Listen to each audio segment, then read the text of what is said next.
பழவேற்காடு அருகே கருங்காலி பழைய முகத்துவாரத்தில் குவிந்த மணல் மேடால் மிகுந்த சிரமத்துடன் இருசக்கர வாகனங்கள் இயக்கப்பட்டு வரும் நிலையில் பிற வாகனங்கள் 40 கிலோமீட்டர் சுற்றி செல்லும் சூழல் ஏற்பட்டுள்ளது.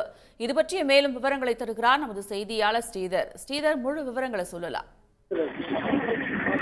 செம்மலர் திருவள்ளூர் மாவட்டம் பழவேற்காட்டிலிருந்து வடசென்னை அனல் மின் நிலையம், எண்ணூர் காமராஜர் துறைமுகம், அதானி துறைமுகம் என பல்வேறு தொழில் நிறுவனங்களுக்கு நாள்தோறும் ஆயிரக்கணக்கானோர் பழவேற்காடு காட்டுப்பள்ளி சாலையை பயன்படுத்தி வருகின்றனர். சுமார் 12 கிலோமீட்டர் தூரம் இருக்கக்கூடிய இந்த சாலை ஏற்கனவே சிதிலமடைந்து குண்டும் குழியுமாகவே காணப்பட்டது.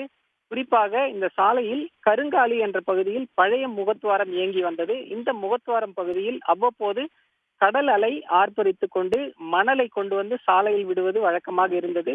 சேஞ்சல் புயல் காரணமாக கடந்த 4 நாட்களாகவே பழவேற்காடு சுற்றுவட்டார பகுதிகளில் கடல் கடும் சீற்றத்துடன் கொந்தளித்து கடல் மணல் முற்றிலுமாக கொண்டு வந்து அந்த சாலையில் நிரப்பி இருக்கிறது.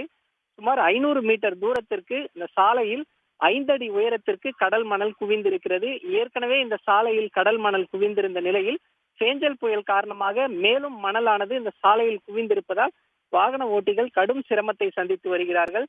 தொழில் நிறுவனங்களுக்கு செல்லக்கூடிய பொதுமக்கள் இந்த மணல் திட்டிலேயே மிகுந்த சிரமத்துடன் இந்த சாலையை கடந்து வருகிறார்கள். மணலில் இருசக்கர வாகனங்கள் சிக்கிக் கொண்டு செல்ல முடியாத ஒரு சூழல் ஏற்படுகிறது. இருசக்கர வாகனங்கள் மட்டுமே இந்த சாலையில் பயணிக்கக்கூடிய சூழலில் ஆட்டோ போன்ற பிற வாகனங்கள் சுமார் 40 கிலோமீட்டர் தூரம் சுற்றி செல்கின்றன.